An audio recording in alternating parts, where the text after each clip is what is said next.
Shri M K Bhadrakumar, നോക്കൂ, കശ്മീരിൽ സമാധാനം പുലരരുത് എന്നുള്ളത് ആരുടെ അജണ്ടയാണ്, ആരുടെ താല്പര്യമാണ്? പാകിസ്ഥാന്റെ താല്പര്യം അത് വളരെ വ്യക്തമാണല്ലോ. എല്ലാ കാലത്തും അങ്ങനെയല്ലേ നടന്നിരുന്നത്. ഇപ്പോൾ നമ്മൾ ചിന്തിക്കേണ്ടത് ഇന്നത്തെ സാഹചര്യങ്ങൾ എന്താണ്. ഞാനിത് തുടക്കത്തിൽ ആദ്യം ഇത് പറയാം. ലഷ്കർ-ഇ തയ്യബയുടെ ഒരു പങ്കുണ്ടെന്നുള്ളത് ഏതാണ്ട് വ്യക്തമായി വരികയാണ്. അവർക്കൊരു പാരമ്പര്യമുണ്ട്. അവർ പാകിസ്ഥാനി പട്ടാളവുമായിട്ട് ബന്ധപ്പെട്ടിട്ടുള്ളവരാണ്. പാകിസ്ഥാനി പട്ടാളത്തിന്റെ ഗ്രീൻ ലൈറ്റിംഗ് ഇല്ലാതെ അവർ പ്രവർത്തിക്കുന്നു. ഇന്ത്യക്കെതിരായിട്ട് ഇത്തരത്തിലുള്ള ഒരു കാര്യത്തിൽ പ്രവർത്തിക്കുന്നത് ഒരിക്കലും ചിന്തിക്കാനാവില്ല. ഏത് തലത്തിൽ അവർക്ക് അറിവുണ്ടായിരുന്നു, ഏത് തരത്തിൽ പാകിസ്ഥാനി പട്ടാളത്തിന് പങ്കുണ്ടായിരുന്നു എന്നുള്ളതൊക്കെ ചിന്തിക്കേണ്ടിയിരിക്കുന്നു. അപ്പോൾ നേരത്തെ പറഞ്ഞത് കണക്ക് അവിടുത്തെ സൈനിക മേധാവിയുടെ പ്രസ്താവന, അത് it is completely out of the blue. യാതൊരു കാരണവുമില്ലാതെ, യാതൊരു പ്രൊവോക്കേഷനും ഇന്ത്യയിൽ നിന്നില്ലാതെ അദ്ദേഹം വളരെ അടുത്ത് എക്സസീവായിട്ട് അടിച്ചു. ജുഗുലർ വെയിൻസ് എന്നെല്ലാം പറയുന്ന വളരെ കടുപ്പമുള്ള രൂക്ഷമായിട്ടുള്ള ഭാഷയാണ്. അപ്പം അത്തരത്തില് അദ്ദേഹം സംസാരിച്ചതില് എന്ത് കണക്കൂട്ടലുകൾ ഉണ്ടായിരുന്നു എന്നുള്ളതാണ് നമ്മൾ ഇന്ന് ചിന്തിക്കേണ്ടിയിരിക്കുന്നത്. ഈ മതത്തിന്റെ കാര്യം എനിക്ക് തോന്നുന്നില്ല അതിൽ കൂടുതൽ എംഫസിസ് അതാണെന്ന്. എന്റെ എനിക്ക് തോന്നുന്ന എംഫസിസ് ഇത് ഉള്ളത് ജിയോ പൊളിറ്റിക്കൽ ആയിട്ടുള്ള ഒരു എംഫസിസ് ആണ് നമ്മൾ കാണേണ്ടത് ഇതില്ല. അത് ഈ അവിടുത്തെ ടാർഗറ്റിനെ എടുത്തിരിക്കുന്നത് ഇന്ത്യൻ ഹിൻഡർലാൻഡിൽ നിന്നുള്ള ടൂറിസ്റ്റുകൾ, ഫോറിൻ ടൂറിസ്റ്റ്, അവരൊക്കെ വരുന്നു. അപ്പോൾ ഒരു ഹൈ പ്രൊഫൈൽ ആയിട്ടുള്ള ഒരു ആക്ട് ആണ്. എന്താണ് ഇതിൽ നിന്നുള്ള മെസ്സേജ് വരുന്നത്? കാശ്മീർ പ്രശ്നം പരിഹരിക്കാതെ കിടക്കുന്ന ഒരു ബ്ലീഡിംഗ് വൂണ്ടാണ് ഇന്നും. അത് മറച്ചു വയ്ക്കാൻ ആരും ശ്രമിച്ചാലും അത് നടക്കില്ല എന്നുള്ള ഒരു മെസ്സേജാണ് ഇതിൽ നിന്ന് വരുന്നത്. അപ്പോഴത് ഇന്റർനാഷണൽ കമ്മ്യൂണിറ്റിയുടെ ശ്രദ്ധ ആകർഷിക്കുകയാണ് അതിലേക്ക്.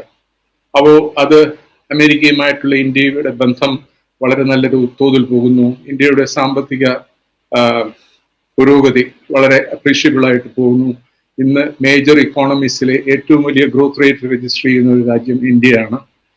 പിന്നെ ഏറ്റവും പുറമേ ഉള്ളത് ഇതിന്റെ ഈ കാശ്മീരിലെ ഏലിയനേഷനോ മറ്റോ ഉണ്ടെന്നുണ്ടെങ്കിൽ തന്നെയും അത് വളരെയധികം ഷ്രിങ്ക് ചെയ്യുകയാണ്.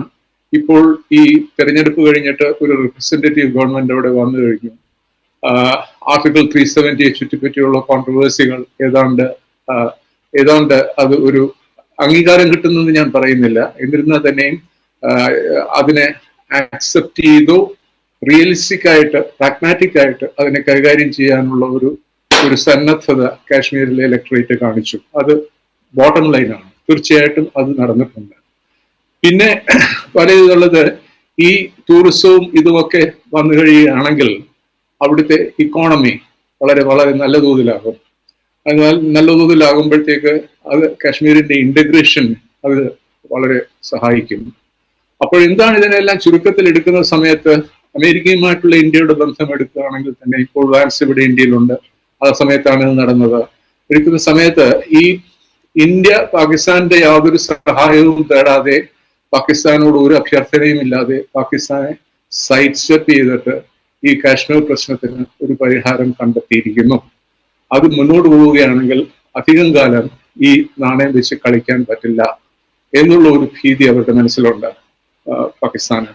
അപ്പോൾ ഇപ്പൊ ഒരു സൈനിക തലത്തിൽ ഇന്ത്യയെ ആക്രമിക്കുക എന്നുള്ളതിനുള്ളൊരു ശേഷി അവർക്കില്ല. അവരുടെ സാമ്പത്തിക സ്ഥിതി വളരെ പരിതാപകരമാണ്. ഇതൊക്കെയാണ് ഇതിലെ ജിയോ പൊളിറ്റിക്കൽ ആയിട്ടുള്ള കണ്ടന്റ്. പിന്നെ പ്രധാനപ്പെട്ട ഒരു കാര്യം, ഈ പാകിസ്ഥാനി പട്ടാളത്തിന് ഇന്ത്യയുമായിട്ടുള്ള ബന്ധം ഒരു കോർപ്പറേറ്റ് ഇൻട്രസ്റ്റ് ആണ്. എല്ലാ കാലത്തും അതങ്ങനെയായിരുന്നു. ഇത് കോർപ്പറേറ്റ് ഇൻട്രസ്റ്റ് എന്ന് പറഞ്ഞാൽ അവരുടെ ആ പാകിസ്ഥാനിലെ പൊളിറ്റിക്കൽ ഇക്കോണമിയിലുള്ള സൈന്യത്തിനുള്ള നിലനിൽപ്പ്, അത് ഈ കാശ്മീരുമായിട്ട് എല്ലാ കാലവും ഇന്ത്യ പാകിസ്ഥാൻ ബന്ധവും കാശ്മീരുമായിട്ട് വളരെ ബന്ധപ്പെട്ടിട്ടുള്ള ഒരു വസ്തുതയാണത്. അപ്പൊ അതിൽ ഇപ്പോൾ അവർ കാണുന്നത്, അവർക്ക് അവരുടെ പാകിസ്ഥാനിലുള്ള പ്രതിച്ഛായ, സൈന്യത്തിനുള്ള പ്രതിച്ഛായ ഏതാണ്ട് മങ്ങി തുടങ്ങിയിരിക്കുകയാണ്. അത് ഇമ്രാൻഖാനുമായിട്ടുള്ള ഇടയിലിൽ സൈന്യം നഷ്ടപ്പെട്ടു. അവർക്ക് സൈന്യത്തിന് വിചാരിച്ച രീതിയിൽ അദ്ദേഹത്തിനെ അമർച്ച ചെയ്യാൻ പറ്റിയിട്ടില്ല, അമർത്തിയാൻ പറ്റില്ല. ഇപ്പോൾ ഇപ്പോൾ അദ്ദേഹവുമായിട്ട് കോംപ്രമൈസിനായിട്ട് ശ്രമിക്കുന്നു എന്നുള്ള വാർത്തകൾ വന്നു തുടങ്ങിക്കഴിഞ്ഞു.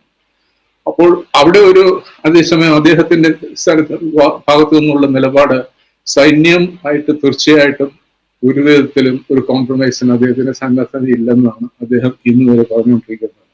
സൈന്യം രാഷ്ട്രീയ രംഗത്ത് നിന്ന് പൂർണ്ണമായിട്ടും പിന്മാറണം.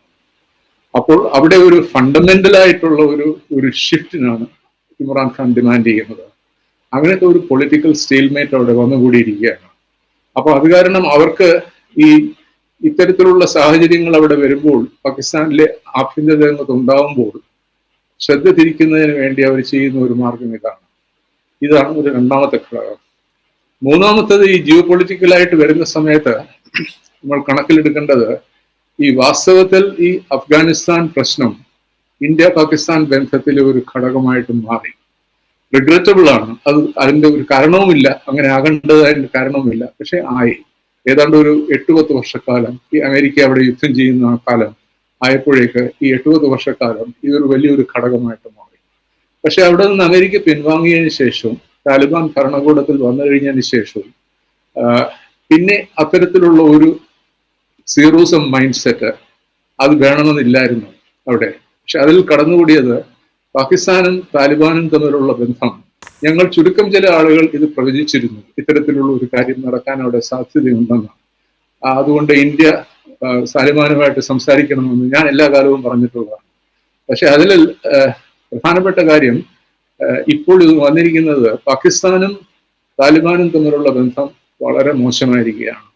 അതേസമയം ഇന്ത്യയും താലിബാനും തമ്മിലുള്ള ബന്ധം വളരെ നല്ല രീതിയിൽ നമ്മൾ കൈകാര്യം ചെയ്ത് മുന്നോട്ട് കൊണ്ടുപോയി. അവരുമായിട്ട് കമ്മ്യൂണിക്കേഷൻ ലൈൻസ് വളരെ നല്ല രീതിയിൽ പോകുന്നുണ്ട്. നമ്മളുടെ കാഴ്ചപ്പാടുകൾ അവർക്ക് പകർന്നു കൊടുക്കാനുള്ള ഒരു കപ്പാസിറ്റി നമുക്കിന്നുണ്ട്.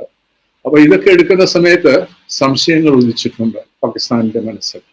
അവിടെ ഇന്ത്യയുടെ സ്വാധീനം വളരെ കൂടുന്നു എന്നുള്ള രീതിയിൽ.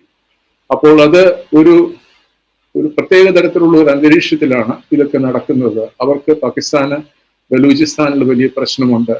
പാകിസ്ഥാന് ചൈനയുമായിട്ടുള്ള ബന്ധം ഏതാണ്ട് അതിൽ അവിടുത്തെ ഈ ഭീകരവാദികൾ, ബലൂചിസ്ഥാനിലെ ഭീകരവാദികൾ ചൈനക്കാരെ ആക്രമിക്കുന്നത് അത് ഒരു വലിയ നെഗറ്റീവ് ഫാക്ടറായിട്ട് മാറിയിരിക്കുകയാണ് പാകിസ്ഥാൻ ചൈന ബന്ധത്തിൽ.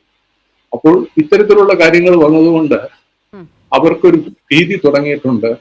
ഇത് ഇന്ത്യ ഇത്തരത്തിലുള്ള കക്ഷികളെ, അഫ്ഗാനിസ്ഥാനിൽ നിന്ന് പ്രവർത്തിക്കുന്ന ഈ ബലൂച്ചി എക്സ്ട്രീമിസ്റ്റിനെ ഇന്ത്യയിൽ നിന്ന് അവർക്ക് ഇന്ത്യ പിന്താങ്ങുന്നുണ്ടോ എന്നുള്ള ഒരു സംശയം നമുക്കുണ്ട്. അപ്പോൾ അത് അവർ പരസ്യമായിട്ട് അത് സംസാരിച്ച് തുടങ്ങിയിട്ടുമുണ്ട്. എപ്പോഴെങ്കിലും ആക്രമണം വരികയാണെങ്കിൽ ഇന്നിപ്പോ പറയുന്നത് അവരുടെ ശത്രുക്കളുടെ ഒരു തന്ത്രമാണിതെന്ന രീതിയിൽ അവർ സംസാരിക്കുന്നു. അപ്പോൾ അത് വേറൊരു ജിയോ പൊളിറ്റിക്കൽ ആസ്പെക്ട് ആണ് ഇതെല്ലാം. അപ്പൊ മൊത്തത്തിൽ എടുക്കുമ്പോൾ ഇന്ത്യയുടെ ജിയോ പൊളിറ്റിക്കൽ സ്റ്റാൻഡിങ് ഇന്നത്തെ സർക്കാരിന്റെ നേതൃത്വത്തിൽ ഇന്ത്യക്ക് വളരെ സ്ട്രോങ് ആയിട്ടുള്ള ഒരു പൊസിഷൻ ഇന്ന് കിട്ടിയിട്ടുണ്ട്. അത് ഇനിയിപ്പോഴുള്ള സൂചനകൾ അനുസരിച്ച് അമേരിക്കയുമായിട്ടുള്ള ബന്ധം വളരെ വലിയ തോതിൽ കൺസോളിഡേറ്റ് ചെയ്യാനുള്ള സാധ്യതകളുണ്ട്. ട്രംപുമായിട്ട് പ്രധാനമന്ത്രി മോഡിക്ക് വളരെ നല്ല രീതിയിൽ ബന്ധമുണ്ട്. അപ്പൊ അതിന്റെ വാൻസിന്റെ സന്ദർശനം തന്നെ അത് കാണിക്കുന്നുണ്ട്. എന്ത് വളരെ വോമായിട്ടുള്ള റിലേഷൻഷിപ്പായിട്ട് മാറിയിരിക്കുകയാണെന്നുള്ളത്. അപ്പൊ ഇതൊക്കെ വരുമ്പോൾ പാകിസ്ഥാന് ഇതാണ് പറയുന്നത്, ഈ ട്രെയിൻ റെയിൽവേ സ്റ്റേഷൻ വിട്ട് പോയി കഴിഞ്ഞു, അവർ അവിടെ പ്ലാറ്റ്ഫോമത്തിൽ എത്തിയത് അത്തരത്തിലുള്ള ഒരു പേടിയാണ്. Train is left the station എന്നുള്ള ഒരു ഭീതിയാണ് അവർക്ക്. അപ്പൊ ഈ സാഹചര്യത്തിലാണ് ഞാനിത് കാണുന്നത്. ഞാൻ കൂടുതൽ ഇതിലും പറയുന്നില്ല. ഈ മതത്തിന്റെ പേരിലുള്ള ഒരു അത്തരത്തിലുള്ള ഒരു കളിയായിട്ട് ഞാൻ ഇതിനെ കാണുന്നില്ല. ശരി ശരി ശരി സർ, ഞാൻ മടങ്ങി വരാം.